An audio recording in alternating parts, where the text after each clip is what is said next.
আমাদের এবারের নিবেদন বিভূতিভূষণ বন্দ্যোপাধ্যায়ের হাসি গল্পটি। একালে শ্রোতাদের কথা মাথায় রেখে গল্পের ভাষাটিকে কোথাও কোথাও আমরা কিছুটা সহজ করে নিয়েছি। অডিও পরিবেশনার সুবিধার্থে সামান্য কিছু পরিবর্তনও করা হয়েছে। গল্পটি লেখকের কল্পনাপ্রসূত, বাস্তবের সঙ্গে কোনো মিল থেকে থাকলে তা সম্পূর্ণ অনিচ্ছাকৃত ও কাকতালীয়। ধূমপান, মদ্যপান ও মাদক সেবন স্বাস্থ্যের পক্ষে ক্ষতিকর। গল্পে ভূত প্রেতের উল্লেখ থাকলেও তা আছে শুধুমাত্র শ্রোতাদের মনোরঞ্জনের উদ্দেশ্যে। কোনো রকম অন্ধবিশ্বাস বা কুসংস্কারকে গুরুত্ব দেওয়া আমাদের উদ্দেশ্য নয়। গল্প পাঠে রণদীপ দত্ত, গল্পের সূত্রধার হরিদাসবাবু ও মাঝি মাল্লাদের চরিত্রে সৌভিক সাহা। শুরু হচ্ছে বিভূতিভূষণ বন্দ্যোপাধ্যায়ের গল্প হাসি। স্টেশনের ওয়েটিং রুমে ভেতরে বাইরে কোথাও অন্য লোক ছিল না। বেড়াটাকে ডেকে ডেকেও পাওয়া গেল না। অগত্যা চায়ের আশায় জলাঞ্জলি দিয়ে আমরা কয়েক বন্ধুতে বেশ করে র্যাকটা টেনে নিয়ে ইজি চেয়ারে শুয়ে পড়লাম। মাঘের শেষ যদিও, শীত কিন্তু বাংলাদেশের পৌষ মাসের চেয়েও বেশি। রমেন বললে, ওহে, তোমরা যা বোঝো করো, আমি কিন্তু চা নইলে রাত কাটাতে পারবো না। বসো তোমরা, আমি একটা ব্যবস্থা করি দেখি। দরজা খোলার সঙ্গে সঙ্গে এক ঝলক তীক্ষ্ণ শীতল পশ্চিমী বাতাস তীরের মতো ঘরে ঢুকতেই আমরা হাহা করে উঠলাম। রমেন ততক্ষণে চলে গিয়েছে। খোলা দরজাটা বন্ধ করতে গিয়ে দেখি বাইরে বেজায় কুয়াশা। পৃথ্বীশ আমাদের দলের দার্শনিক এতক্ষণ সে র্যাক দিয়ে আপাদমস্তক আবৃত করে শুয়েছিল। হঠাৎ মুখ খুলে গম্ভীরভাবে বললে, দেখ, আমার কিন্তু একটা আনক্যানি সেন্সেশন হচ্ছে। কেন বলতো? আমি বললাম, কিভাবে আনক্যানি? ভূত টুত নাকি? তা ঠিক জানি না, কিন্তু কেমন যেন। আমরা সকলেই ততক্ষণে আবার খাড়া হয়ে উঠে বসেছি। সলিল বললে, বিচিত্র নয়, তবে আমি একটা ব্যাপার জানি। এইরকম একটা স্টেশনের ওয়েটিং রুমে রাত 10টার পরে কোনো লোক থাকতে পারতো না।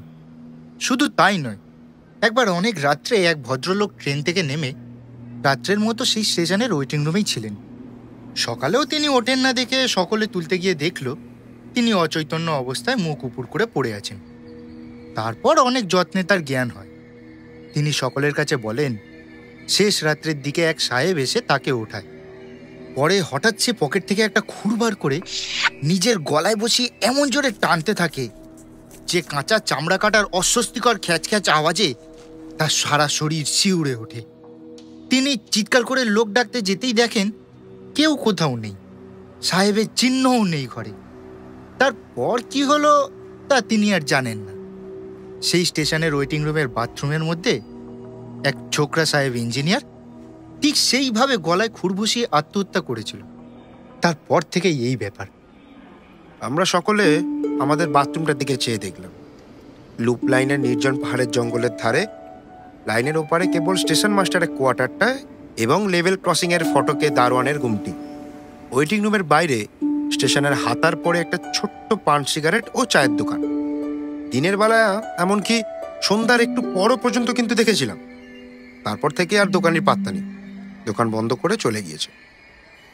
গল্প ভালো করে জমতে না জমতে হঠাৎ করে দরজাটা খুলে গেল। একটা কুলির হাতে কাঁসার থালার ওপর গোটা আষ্টেক পেয়ালা ভর্তি চা, এই নিয়ে হাসি মুখে ঘরে ঢুকলো রমেন। ঢুকেই বললে, দেখেছ, where there is a will, there is a way। বলেছিলাম না চায়ের ব্যবস্থা করবই। স্টেশন মাস্টারের সঙ্গে আলাপ হয়ে গেল। তার বাড়িও আমাদের জেলায়। তিনি বললেন, বিলক্ষণ, আপনারা ভদ্রলোকের ছেলে, বাঙালি, চা খাবেন এ তো সৌভাগ্য। ছাড়লেন না কিছুতেই, নিজের বাসা থেকে তৈরি করে পাঠিয়ে দিলেন। রমেনের কথা শেষ হতে না হতেই দরজা ঠেলে এক ভদ্রলোক ঢুকলেন। রমেন প্রায় খেলার পুতুলের মতো লাফিয়ে উঠে বললে, এই যে মিত্তিমশাই, আসুন আসুন, ইনিই এখানকার স্টেশন মাস্টার হরিদাসবাবু। আসুন আসুন, বসুন। ততক্ষণে হরিদাসবাবু টেবিলের সামনে হাতল ছাড়া বেতের চেয়ারটাতে আমাদের সকলের উদ্দেশ্যে অভিবাদনের জন্য হাত উঁচু করে গরুরের মতো বসে আছেন। মিত্তির মশাইয়ের বয়স 45-এর কম নয়। দোহারা গড়ন, কানের পাশের চুলগুলোতে বেশ পাক ধরেছে, গোঁপদারি কামানো, পশ্চিমের আটা জলে বেশ স্বাস্থ্যবান শরীর। আমি জিজ্ঞাসা করলাম, আপনি এখানে কতদিন আছেন মিত্তির মশাই? আগে আসছে ফেব্রুয়ারিতে 1.5 বছর হবে। বড় কষ্ট মশাই, মাছ তো একেবারে পাওয়া যায় না, আর বাঙালির মুখও মোটে দেখতে পাওয়া যায় না। তাই আপনারা আজ এসেছেন শুনে ভারী আনন্দ হলো। উনি যেই চায়ের কথা তুললেন, আমি বললাম, আরে তা আর কি, আমার বাসা যখন কাছেই রয়েছে তখন কি আর। তা আপনারা যাবেন কতদূর সব? আমরা সাইকেলে দিল্লি যাবো বলে বেরিয়েছি। ওপার থেকে আসছে কি না, এইখানে নদী পার হয়ে ভাগলপুরের পথ ধরে গিয়ে জিটি রোডে উঠব, এই ইচ্ছেই আছে। ভাগলপুরে গাড়িটা এখন ঠিক কটায় পাওয়া যাবে কাল সকালে? তারপর অনেক কথাবার্তা এবং আমাদের বেড়ানো সম্পর্কে অনেক প্রশ্নের উত্তর এবং ট্রেনের নানা দরকারি খবর আদান প্রদানের পর কথাবার্তার বেগ প্রায় কমে এলো। কারোরই ঘুম পাচ্ছিল না। বিশেষ করেই গরম চা খাবার পরেই আলস্য তন্দ্রার ভাবটা কেটে গিয়ে সকলেরই শরীর যেন বেশ তাজা হয়ে উঠেছিল। নিবাসা কথাবার্তা খুঁচিয়ে উস্কে দেওয়ার জন্য আমি বললাম, হ্যাঁ মশাই, আপনাদের এই ওয়েটিং রুমের বাথরুমে ভূত টুত নেই তো?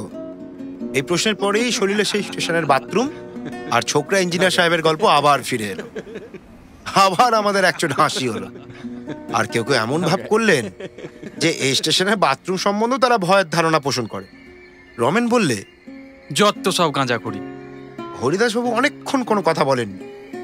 আমাদের দেওয়া সিগারেটের 4 নম্বরটা ছাই ঝাড়তে ঝাড়তে তিনি হাই তুলে খাড়া হয়ে বসলেন, বললেন, আপনারা শুনে হয়তো হাসবেন, কিন্তু আমার জীবনের একটা অদ্ভুত অভিজ্ঞতার কথা আমি বলছি, শুনুন। পরে তিনি 5 নম্বর সিগারেটটি ধরিয়ে নিজের অদ্ভুত গল্পটি বলে গেলেন।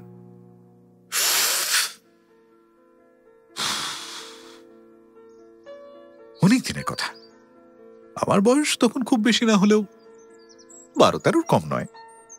আমার এক কাকা ফরেস্ট ডিপার্টমেন্টে কাজ করতেন। সে সময় তিনি খুলনা মরেলগঞ্জের আউটপোস্টে থাকতেন। একবার কি উপলক্ষে ঠিক মনে নেই, আমি আমার বাড়ির সকলের সঙ্গে কাকার কাছে বেড়াতে গিয়েছিলাম। কাকা তখন ছিলেন খুলনার বাসাতে। সেখানেই অনেকদিন আমরা ছিলাম। বেশি দিন থাকবার কথাবার্তা হওয়ার জন্য আমি ওখানকার একটা স্কুলে পড়তে ভর্তি হয়ে গেছিলাম। সেবার আমরা পুজোর পরে খুলনা যাই। কয়েক মাস পড়বার পরে গরমের ছুটি হলো, সে প্রায় 1 মাসের ওপর। কাকাকে ধরলাম তার সঙ্গে তার কাজের জায়গায় যাব, মরেলগঞ্জে। কাকা আমায় নিয়েও গেলেন। সেই সময়টা মোম, মধু এসব যারা সংগ্রহ করে তাদের লাইসেন্স রিনিউ করবার সময়। কেউ কোনো পুরনো লাইসেন্সের বলে মোম, মধু এসব সংগ্রহ করছে কিনা এই পাহারা দেওয়ার জন্য ফরেস্ট ডিপার্টমেন্টের বোট ও স্টিম লঞ্চ সব সময় সুন্দরবনের নদী, খাড়ি আর খালের মধ্যে ঘুরে ঘুরে পাহারা দিত। কতবার আমি কাকার সঙ্গে এইসব সরকারি বোটে করে সুন্দরবনের মধ্যে বেড়াতে গেছি। আমার মনে এই সুন্দরবনের একটা অপূর্ব স্বপ্ন ছবি একেবারে আঁকা হয়ে গেছে। তখন আমি ছেলে মানুষ, সবে 13 বছর বয়স। শহর থেকে গিয়েছি। সুন্দরবনের অপূর্ব বন্য প্রকৃতি, এই 1 মাসের প্রতিদিন আমার ক্ষুধার্ত ব্যাঘ্র বালক মনে সে যে কি আনন্দের বার্তা বয়ে আনতো আমি মুখে বলে আপনাদের বোঝাতে পারবো না।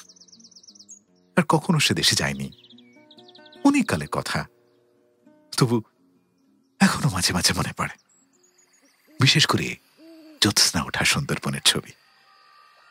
অপরিসর খালের সঠিক জঙ্গলে ফোটা ঢালু পাড়, নতুন পাতা ওঠা গাব গাছ আর বুনো গোল গাছের সারি, খাড়ির মুখে জোয়ারের শব্দ। যখনই মনে হয় একটা জিনিসের জন্য কষ্টে এই বয়সেও মনটা ছটফট করে ওঠে। সেদিনের কথাটা আমার বেশ মনে আছে। সুন্দরবনের সেই অংশটা তখন জরিপ হচ্ছিল। তাদের একটা বড় লঞ্চ গাঙের মাঝখানে বাঁধা থাকত। দুপুরবেলা সেই লঞ্চে আমাদের নেমন্তন্ন ছিল। 4-5 জন আমিন, একজন কানুনগো, একজন কেরানি, সবাই বাঙালি। সব শুদ্ধ 7-8 জন লোক হবে লঞ্চটাতে। খাওয়া দাওয়া বেশ বাড়াবাড়ি রকমের হলো। তারপর একটু গান বাজনাও হলো। বেলা পড়ে গেলে সেখান থেকে বিদায় নিয়ে আমাদের বজরাটা ছাড়লাম। ক্রমে রাত হয়ে গেল, জ্যোৎস্না উঠল। খালে দুধারে নতুন পাতা ওঠা বনের মাথাটা জ্যোৎস্নায় চিকচিক করছিল। দূর থেকে রাত চড়া পাখির অদ্ভুত একরকমের ডাক কানে আসছিল। জোয়ারের জলে ডুবে থাকা গোল গাছের আনত শাখাগুলো ভাটার পরে একটু একটু করে জল থেকে জেগে উঠতে লাগলো। বাঘের উপদ্রবের ভয়ে সবসময় আমাদের বজরাতে দুজন বন্দুকধারী সিপাই থাকত। তারা বজরার ওপারের তোলা উনুনে রান্না চাপিয়ে দিল। রাতটা বড় গরম, গুমোট ধরনের। গাছের পাতা পর্যন্ত নড়ছিল না। চারিদিকে একটা অদ্ভুত নীরব থমথমে ভাব। ছুঁয়ের ভেতরে থাকবার উপায় নেই। বজরার ছাদে তক্তার পাটতনের উপর এসব গরমকালের রাত্রে শুয়ে থাকতে খুব আরাম বটে, কিন্তু সরু খালের দুধারের ঘন বন থেকে বাঘ লাফিয়ে পড়ার ভয় সেখানে থাকবার জো ছিল না। ছইয়ের মধ্যে বসে কাকা আর বিনোদবাবু দাবা খেলছিলেন। ছইয়ের খুলখুলিগুলো সব খোলা। আমি কাছে বসে বই পড়ছি। খেলতে খেলতে রাত 10টা পার হয়ে গেল। সিপাহীদের রান্না হয়ে গেল।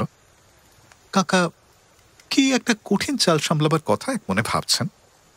আমি মিটমিটে আলোতে আখ্যান মঞ্জুরি পড়ছি। বিনোদবাবু খেলোয়াড়কে সমস্যায় ফেলবার আত্মপ্রসাদে তাকিয়া ঠেস দিয়ে ঘুলখুলির বাইরে ভাঁটার টান ধরা জলের দিকে চেয়ে আছেন। লম্বা বনো গাছের ছায়া পড়েছে জলের ওপর। এমন সময় একটা ব্যাপার ঘটল।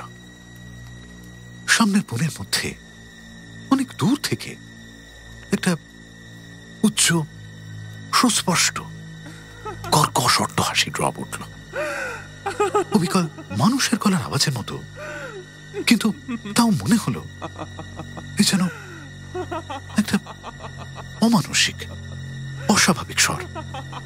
আমরা কিছু ভাবার আগেই সেই রকম আরেকবার, তারপর আবার হাসির শব্দটা এত জোর, এত তীক্ষ্ণ যে মনে হলো বনের গাছগুলো কেঁপে কেঁপে উঠছে। মাটি যেন কাঁপছে, যেন আমাদের পুরো বোটটা সেই হাসির শব্দে তুলতে লাগলো। সিপাহীরা তাড়াতাড়ি খাওয়া ছেড়ে উঠে এলো। কাকা, বিনোদবাবু, আমি সকলে ছইয়ের বাইরে বেরিয়ে এলাম। গাছপালা ছবির মতো দাঁড়িয়ে আছে। কোথাও হাওয়া নেই, একটা পাতা পর্যন্ত নড়ে না। সামনে জ্যোৎস্না রাতের চাঁদ বনো গাছের আড়ালে ঢলে পড়ছে। বিনোদবাবু বললেন, কে মাস্টার বাবু, ব্যাপার কি? মাঝিরা ভারী ভয় পেয়ে গিয়েছে। তারা বজরার মাস্তুলের তলায় গোল হয়ে দাঁড়িয়ে এক দৃষ্টি বনের দিকে চেয়ে আছে। আমরা সকলে ছইয়ের মধ্যে ঢুকতে যাচ্ছি, এমন সময় আবার সেই হাসির শব্দটা উঠল।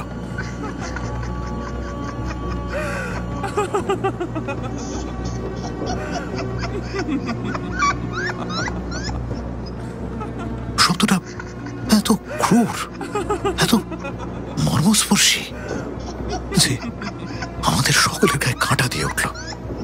মাঝিরা দোকানে হাত চাপা দিল। কাকা, বিনোদবাবু ছইয়ের মধ্যে একে অন্যের মুখ চাওয়াচাই করলেন।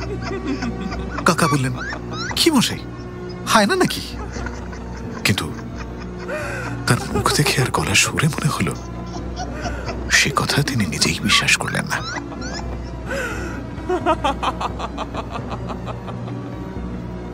তারপর পরামর্শ হলো নৌকাটা সেখান থেকে সরানো যায় কিনা, কিন্তু ভাটার টান এত বেশি যে বড় গাঙের টান ঠেলে অত রাত্রে কোনো মতেই ভারী বজরা উজানে নেওয়া চলে না। অগত্যা সেইখানেই রাত কাটাতে হলো। সবাই জেগে রইল। কারোর চোখে ঘুম এলো না সে রাত্রে। শেষ রাত্রে আর একবার শব্দটা শুনলাম। বনভূমি তখন নিস্তব্ধ। চাঁদ ডুবে গিয়ে নদী, আকাশ, বন সব অন্ধকারে একাকার। আমার চোখ ঘুমে ঢুলে এসেছে। এমন সময় অন্ধকার ভরা গভীর বনভূমির দিক থেকে আর এক আরেকবার সেই বিকট হাসির রোল উঠল। শেষ রাত্রের চাঁদটা অন্ধকারে সেটা এত অমানসিক, এত পৈশাচিক ঠেকল যে তখন আমার বালক বয়স হলেও হাসিটার প্রকৃত রূপ বুঝে বুকের রক্ত যেন হিম হয়ে গেল।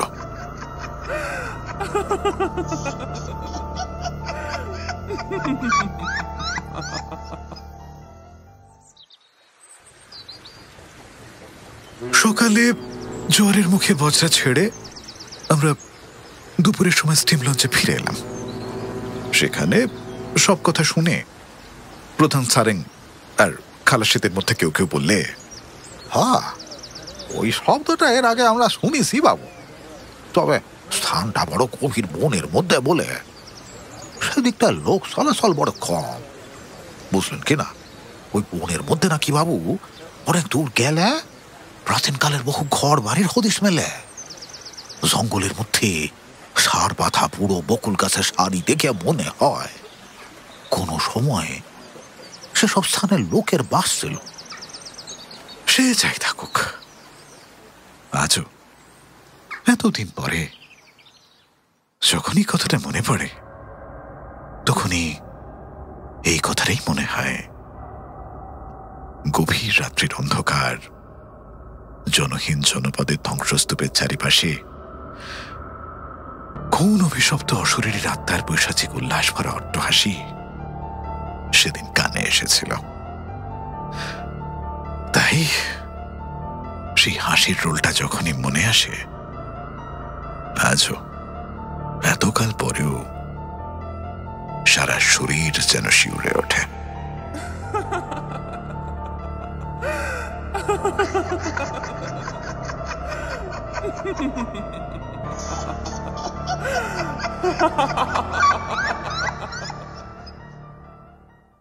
শুনলেন বিভূতিভূষণ বন্দ্যোপাধ্যায়ের গল্প হাসি। গল্প পাঠে রণদীপ দত্ত, সলিল, সন্তু ধর, রমেন, মনিরুল, দেওয়ান, পৃথ্বীশ, শুভজিৎ দাস। শব্দগ্রহণ সুরজিৎ গাঙ্গুলি। আবহ ও শব্দ নিয়ন্ত্রণ অরিজিৎ পাল। পোস্টার ডিজাইন চয়ন মণ্ডল। হরিদাসবাবু মাছি মাল্লাদের চরিত্রে ও পরিচালনায় সৌভিক সাহা। এমন আরো অনেক গল্প রয়েছে ক্লিক অ্যাপে। সঙ্গে থাকুন, শুনতে থাকুন।